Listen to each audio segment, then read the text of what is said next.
नमस्कार मित्रांनो, आज आपण स्कॉलरशिप परीक्षा, स्पर्धा परीक्षा यासाठी महत्त्वाचा असणारा घटक म्हणजे म्हणी हा घटक पाहणार आहोत. या व्हिडिओमध्ये आपण म्हणी व त्यासोबतच त्यांचा अर्थ देखील पाहणार आहोत. या व्हिडिओमध्ये आपण 100 म्हणी पाहणार आहोत व सोबतच त्यांचा अर्थ देखील दिलेला आहे. जर तुम्ही चॅनलवर नवीन असाल तर चॅनलला सबस्क्राईब करा. तर पहिली म्हण आहे, अंगी उन्हा तर जाणे खानाखुणा. या म्हणीचा अर्थ आहे, जेव्हा एखाद्या दोषाबद्दल बोलणे निघते तेव्हा आपणासंबंधीच बोलत आहेत असे वाटते. दुसरी म्हण, अंगाला सुटली खाज हाताला नाही लाज. या म्हणीचा अर्थ आहे, माणूस विकारांच्या अधीन असतो त्यामुळे तो लाज लज्जा सोडतो. तिसरी म्हण, अंगी नाना काळा पण वेश भावळा. एखादा माणूस फार गुणी असतो पण त्याच्या पोशाखावरून त्याच्या बुद्धीची कल्पना प्रथम येत नाही. नंतरची म्हण, अंगी धावे कामासाठी गती झाली उरफाटी. एखादा मनुष्य एखादे काम करण्यासाठी खूप परिश्रम करतो पण योग्य दिशा न मिळाल्यामुळे तर त्याचे श्रम व्यर्थ जातात. नंतरची म्हण, अंगापेक्षा बोंगा मोठा खऱ्या गोष्टीपेक्षा अवडंबरच जास्त. अंगावरचे लेणे जन्मभर देणे. दागिन्यांकरता कर्ज काढून ठेवून ते जन्मभर फेडीत बसणे. अंतकाळापेक्षा मध्यान्ह काळ कठीण. मरणाच्या वेदनांपेक्षा भुकेच्या वेदना अधिक दुःखदायक असतात. अंथरूण पाहून पाय पसरावेत, आपली ऐपत व वकूक पाहून वागावे. अंधारात चोरास बळ. अनुकूल परिस्थिती प्राप्त होताच माणसाचे बळ अधिक वाढत असते. अकातली गाय अन काटे खाय. दुःखी व्यक्ती काहीही करायला तयार असतो. अग अग म्हशी मला कुठे नेशी. चूक करून ती मान्य न करता उलट ती चूक दुसऱ्याच्या माथी मारून मोकळे व्हायचे. अग माझे बायले सर्व तुला वाहिले. आपल्या पत्नीच्या म्हणण्याप्रमाणे वागणारा माणूस. अचाट बुद्धी चालवावी आणि बळेच लक्ष्मी मिळवावी. बुद्धी तेज असून तिचा जर योग्य वापर केला तर संपत्ती आपण होऊन घरी चालून येते. अचाट खाणे मसनात जाणे. खाण्यापिण्याचा अतिरेक झाल्यास परिणाम वाईट होतो. अटक्याचा सौदा एर झारा चौदा. अडल्या कामासाठी अधिक परिश्रम करणे. 18 दारिद्र्य. अतिशय गरिबी. अडक्याची भवानी सापिकेचा शेंदूर. क्षुल्लक वस्तूसाठी भरमसाठ खर्च. अडली गाय फटके खाय. एखादी व्यक्ती अडचणीत सापडली की तिला हैराण केले जाते. अडाण्याची मोळी भलत्यासच गिळी. अडाणी मनुष्याने एखादी गोष्ट केली असता तिचा परिणाम विपरीत होतो. अडला हरी गाढवाचे पाय धरी. अडचणीच्या वेळी मूर्खाचीही खुशामत करण्याची वेळ येते. अतिशहाणा त्याचा बैल रिकामा. स्वतःला अतिशहाणा समजणारा प्रत्यक्षात कृती करत नाही. अति तेथे माती. कोणत्याही गोष्टीचा अतिरेक हा वाईटच असतो. अति उदार तो सदा नादार. जी व्यक्ती उधळपट्टी करते ती नेहमी दिवाळखोरीत जाते. अतिराग भीक माग. अत्यंत रागीट मनुष्य आपलेच नुकसान करून घेतो. अति झाले असू आले. एखाद्या गोष्टीचा अतिरेक झाला की ती दुःखदायी ठरते. अर्थी दान महापुण्य. गरजू माणसाला दिल्यास मोठे पुण्य मिळते. अधिक सून पाहुण्याकडे. ज्या व्यक्तीची किंवा वस्तूची काळजी घेणारे कुणी नसते ती कुठेतरी पडलेली असते. अर्धी टाकून सगळीला धावू नये. एखादी वस्तू संपूर्ण मिळावी म्हणून जवळ असणारी अर्धी वस्तू टाकून देऊ नये. हातचे सोडून पळत्याच्या पाठीमागे लागू नये. अन्न तारी अन्न मारी. अन्नासारखा नाही वैरी. चांगले अन्न योग्य प्रमाणात खाल्ले तर उत्तम शरीर बनते. या उलट अयोग्य प्रमाणाने शरीरात विकार उत्पन्न होतात. अन्नाला मारलेला खाली पाही. तलवारीचा मारलेला वर पाही. सौम्यपणे वागून वा उपकृत करून दुसऱ्या माणसाला नमविता येते तर उद्धटपणाने कठोर वागण्याने तो माणूस आपला शत्रू बनतो. अन्नाचा येतो वास, कोरीचा घेतो घास. इच्छा असून सुद्धा नसल्याचे भासवणे. अनोळखी उपाध्या आणि नौपट होम. अपरिचित माणसाशी केलेल्या व्यवहारात नुकसानच होते. अपमानाची पोळी सर्वांग जाळी. अपमानातून मिळालेल्या लाभाचाही तीव्र वीट येतो. अल्पबुद्धी बहुगर्वी. कमी बुद्धीच्या मनुष्यास गर्व अधिक असतो. अभिमानाची दिडा कानाची. अभिमान जास्त दिवस टिकत नाही. अमृताचे पंचपक्वान्नी जेवण आणि मृताचे आठवण. आरंभी अतिशय चांगल्या गोष्टी करून शेवटी त्याचा अंत वाईट होणे. अरे माझ्या कर्मा, कुठे गेला धर्मा. माणूस आपले दोष दैवाच्या पाठीमागे लपवतो. असतील शिते तर जमतील भूते. एखाद्याकडे काही पैसा अडका धन दौलत असेल तर त्याच्या भोवती 4 माणसे जमा होतात. असंगाशी संग आणि प्राणाशी गाठ. भलत्याच माणसाशी मैत्री जोडली तर आपले प्राण धोक्यात येतात. आहेर नारळाचा आणि गजर वाजंत्र्याचा. करणे थोडेसे पण गलबला फार. अहिंसा परमो धर्म. अहिंसा सर्वश्रेष्ठ धर्म आहे. आई जेवू घालीना, बाप भीक मागू देईना. दोन्हीकडून अडचणीत सापडलेल्या माणसाची स्थिती मोठी केविलवाणी होते. अळीमिळी गुपचिडी.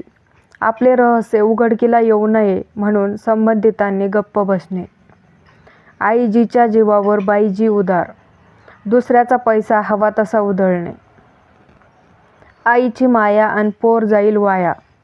फार लाड केले तर मुलं बिघडतात. आईचा काळ बायकोचा मावाळ. आईकडे दुर्लक्ष करणे पण बायकोची काळजी घेणे. आईच्या लुगड्याला 12 गाठी, बायकोला पितांबर घटी. आईकडे दुर्लक्ष व बायकोचे लाड. आकारे रंगती चेष्टा. एखाद्याच्या बाह्य लक्षणावरून अंतर्गत स्वभाव गुणधर्म स्पष्ट होतात. आग सोमेश्वरी, बंब रामेश्वरी. गरजूंना मदत न करता ज्याला गरज नाही त्याच्या मदतीला धावणे. आखाड्याच्या मैदानात पैलवानाची किंमत. योग्य माणसाचा योग्य ठिकाणी उपयोग. आगीतून उठून फुफाट्यात जाणे. एका मोठ्या वाटणाऱ्या संकटातून बाहेर पडून दुसऱ्या मोठ्या संकटात सापडणे. आचारभ्रष्टी साधा कष्टी. ज्याचे आचार विचार चांगले नसतात तो नेहमी दुःखी असतो. आज मरा उद्या धर्म करा. मरणोत्तर धर्मकृत्य करण्यापेक्षा आधीच करा. आज अंबारी तर उद्या झोळी. कधी वैभव तर कधी दैन्य. आजा मेला नातू झाला, घर जीव बरोबर. एखादे नुकसान झाले असता त्याच वेळी दुसरी फायद्याची गोष्ट घडणे. 8 पूर्भये 9 चौके. एकाचे दुसऱ्याशी न जमणे. 8 हात लाकूड 9 हात धलपी. अत्यंत मूर्खपणाची अतिशयोक्ती. आडातला बेडूक समुद्राच्या गोष्टी सांगे. संकुचित वृत्तीचा मनुष्य विशालतेचा विचार सांगतो. आडात नाही तर पोहऱ्यात कुठून येणार. जे मुळातच नाही त्याची थोडी देखील अपेक्षा करणे व्यर्थ आहे. आत्याबाईला मिशा असत्या तर काका म्हटले असते. अशक्य गोष्टीची चर्चा करण्यात अर्थ नसतो. आडवे बोट घातल्याशिवाय लोणी निघत नाही. सरळ सरळ धोपट मार्गाने सर्व ठिकाणी यश मिळत नाही. कधी कधी आडमार्गाचाही वापर करावा लागतो. आधनातले रडतात आणि सुपातले हसतात. स्वतः संकटात असतानाही दुसऱ्याचे दुःख पाहून हसू येते. अथी गेली नि पोथी गेली. दोन्हीकडूनही नुकसान. आधी शिदोरी मग जेजुरी. आधी भोजन मग भजन. आधीच उल्हास त्यात आला फाल्गुन मास. मुळातच आळशी व्यक्तीस अनुकूल परिस्थिती निर्माण होणे. आधी जाते बुद्धी मग जाते लक्ष्मी. एकदा बुद्धी भ्रष्ट झाली की माणसाचे आचरण बिघडते. परिणामी वित्तहानी होऊन दुर्दशा होते. आधीच तारे आणि त्यात शिरले वारे. आधीच वेडगळ त्यात त्याला अजून बहकवणारी घटना घडणे. आपला हात जगन्नाथ. आपली उन्नती आपल्याच कर्तृत्वावर अवलंबून असते. आपला तो बाब्या दुसऱ्याचे ते कार्टे. जे आपले आहे ते चांगले दुसऱ्याचे आहे ते वाईट अशी प्रवृत्ती. आपली पाठ आपल्याला दिसत नाही, स्वतःचे दोष स्वतःला दिसत नाहीत. आधी पोटोबा मग विठोबा, आधी स्वार्थ मग परमार्थ.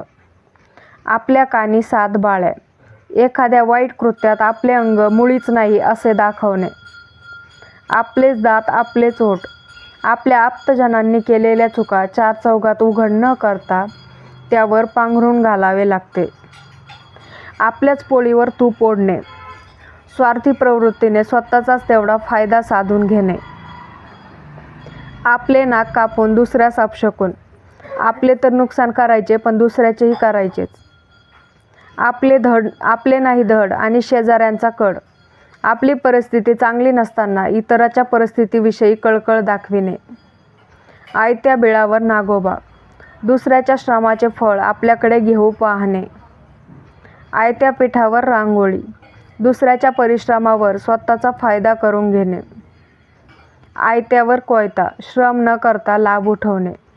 आला चेव तर केला देव, नाहीतर हर हर महादेव. नियमित असे काहीच करायचे नाही. आला हंगाम आला माल, निंदनाचे तेच हाल. कितीही पैसा कमविला तरी शेवट कमीच असतो. आले अंगावर तर घेतले शिंगावर, मिळालेल्या संधीचा फायदा करून घेणे. आला बेअकली, बिन बैलानं गाडी हाकली. मूर्ख माणूस जीवनात काहीच करू शकत नाही. आली या भोगासी असावे सादर, नशिबात असेल ते भोगावेच लागते. त्यासाठी कुरबुर न करता तयारच असले पाहिजे. आवळा देऊन कोहळा काढणे, दुसऱ्यांसाठी थोडेसे काहीतरी करून त्याच्या बदल्यात स्वतःचा भरपूर फायदा करून घेणे. आशेने शेत 100ला घेतले काय, विकले काय सारखेच. केवळ आशा करून यश मिळत नाही, त्यासाठी कामही करावे लागते. आसू नमासू कुत्र्याची सासू, जेथे जिव्हाळा नाही तेथे दुःख नाही. आंधळा मागतो एक डोळा, देव देतो दोन. एका इच्छित गोष्टीबरोबर अनपेक्षितपणे दुसरी गोष्ट मिळणे, अपेक्षेपेक्षा अधिक लाभ होणे. आंधळी पाण्याला गेली, घागर फोडून घरी आली. अडाणी माणसाला दिलेल्या कामाचा चुथडा होतो. आंधळ्याची जग सारेची आंधळे. लोक आपल्यासारखेच दुसऱ्यालाही समजतात. आंधळ्या गाईत लंगडी गाय शहाणी. अडाण्या माणसात एखादा जरासा शहाणा मोठ्या पंडितासारखा वागतो. आंधळे दळते, कुत्रे पीठ खाते. एकाने काम करावे आणि दुसऱ्याने त्याचा फायदा घ्यावा. आंधळ्या बहिऱ्याची गाठ. एकमेकांना मदत करण्यास असमर्थ असणाऱ्या दोन माणसांनी एकत्र येणे. इकडे आड तिकडे विहीर, दोन्हीकडूनही सारख्याच अडचणीत सापडणे. ईळ गेला इळाचा, मातेऱ्या धुतला तिळाचा. दिवसभर काम करून काही फायदा नाही. इच्छा तेथे मार्ग. कोणतीही गोष्ट करवायची इच्छा असली की काहीतरी मार्ग सुचतोच. इच्छा तसे फळ. जशी इच्छा असते तसे फळ मिळते. ईश्वर जन्मास घालतो, त्याचे पदरी शेर बांधतो. जन्मास आलेल्याचे पालन पोषण होतेच. इच्छिलेले जर घडते तर भिक्षुकही राजे होते. इच्छेप्रमाणे सारे घडले असते तर सारेच लोक धनवान झाले असते. आज आपण या व्हिडिओमध्ये 100हून अधिक म्हणी पाहिल्या आहेत. जर हा व्हिडिओ तुम्हाला महत्त्वपूर्ण वाटला असेल, आवडला असेल तर व्हिडिओला लाईक करा व जास्तीत जास्त आपल्या मित्रांपर्यंत शेअर करा. धन्यवाद.